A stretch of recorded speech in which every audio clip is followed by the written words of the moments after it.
by background, what was the impact of Shabtai Tzvi on world Jewry in 1665, 1666 when he lived? Shabtai Tzvi in September of 1665, if I recall correctly the month, a fellow by the name of Nathan of Gaza, who had a was tremendously impacted by Shabtai Tzvi, made an announcement that Shabtai Tzvi is the Messiah. Shabtai Tzvi himself did not announce his messianic self, but Nathan of Gaza did. And for whatever reason, it would take us a long time to unpack, but it is worthy of analysis. And I invite your audience to read the 2 volumes in Hebrew, Shabtai Tzvi by Gershom Sholem, or 1,000-page English translation, 1,000 pages including the footnotes, the bibliography, and the index. There's an English translation of that book by Professor Werblowski of the Hebrew University. For whatever reason, this messianic movement, unlike others that preceded it, took off like wildfire. There is a history of messianic movements throughout the medieval Jewish life. Some Ashkenaz, Sfarad, some more, some less. So we have 2 handfuls, 2 dozen, less than 2 dozen, little bit, po v'sham, a shtekala here, a shtekala there, 50 people, 100 people. We have evidence. But this time it exploded for whatever reason.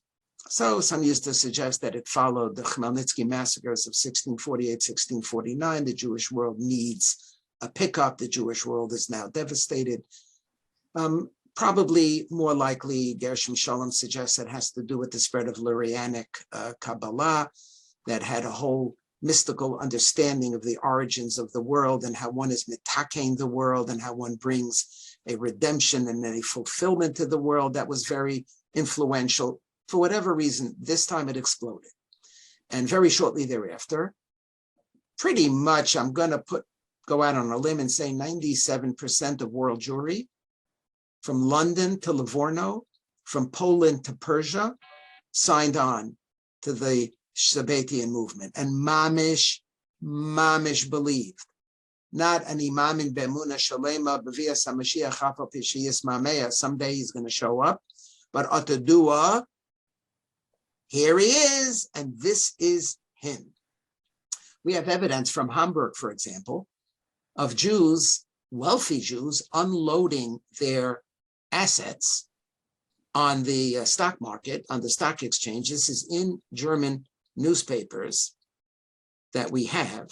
I saw them with my own eyes when I did research in Hamburg. Jewish Messiah arrives, and they dump all their assets. They get a nickel. They get a nickel for the dollar, and they're ready to leave. And before it, not just the poor, not just the oppressed, kulam, haidu, v'himlichu, v'amru. Everybody signed on. And then 18 months later, the Sultan of the Ottoman Empire was distraught about this upheaval in his country and in his land, and gave Shabtai Tzvi a choice of conversion to Islam or death. This was unacceptable to him. He called in Shabtai Tzvi. He said, either you convert to Islam, he was a Muslim, we're living now in a Muslim world, or I'll kill you. And Shabtai Tzvi decided to convert to Islam.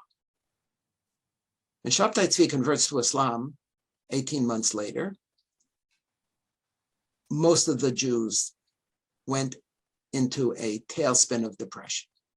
Imagine for a second, engage in a moment of historical empathy, and it's very hard, it's impossible.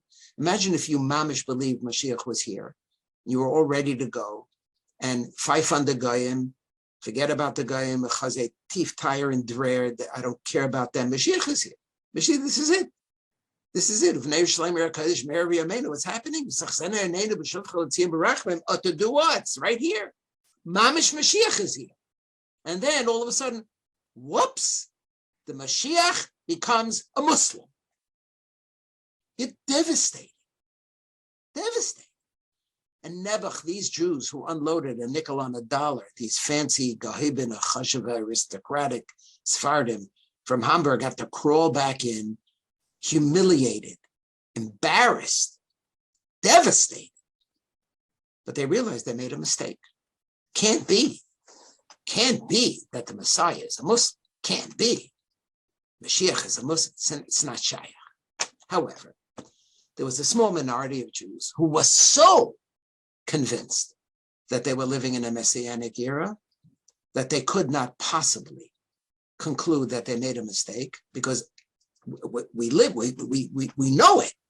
So they had to figure out ways how to theologically reinterpret the Messiah's conversion to Islam within the context of the journey of messianism, that it's not a contradiction. You could still be the Messiah and you could still be a Muslim.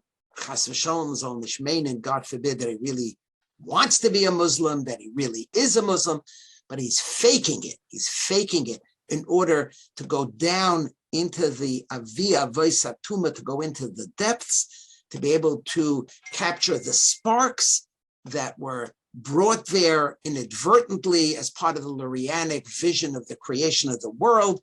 What better way to bring about redemption is every mitzvah elevates a spark from the netherworld up to the world of God. But this way, the Mashiach can go in and scoop him up himself. And only the Mashiach could do it, because only the Mashiach has the religious strength and capabilities to withstand the temptations of the depth. Akitzer, all kinds of post-conversion Sabbatean theologies developed that took hold. And even though the vast majority of Jews, Nebuch, with their tails between their legs, crawled back in and said, Nebuch, we made a terrible mistake. There were some who continued, and there were those who maintained a Sabbatean identity into the 18th century. At some point, certain ideologies that I must tell you I myself don't fully understand because they're too Kabbalistic for my brain. There's certain Shitas, Kabbalistic ideas that became identified with Sabbateanism, so that by the time we come to the middle of the 18th century and Rabbi Jacob Emden, one did not even have to believe that Shabtai Tzvi was the Messiah in order to be tainted with the brush of Sabbateanism. Certain ideologies became so identified with Sabbateanism that that alone was enough to have one labeled a Sabbatean. And that was primarily the issue.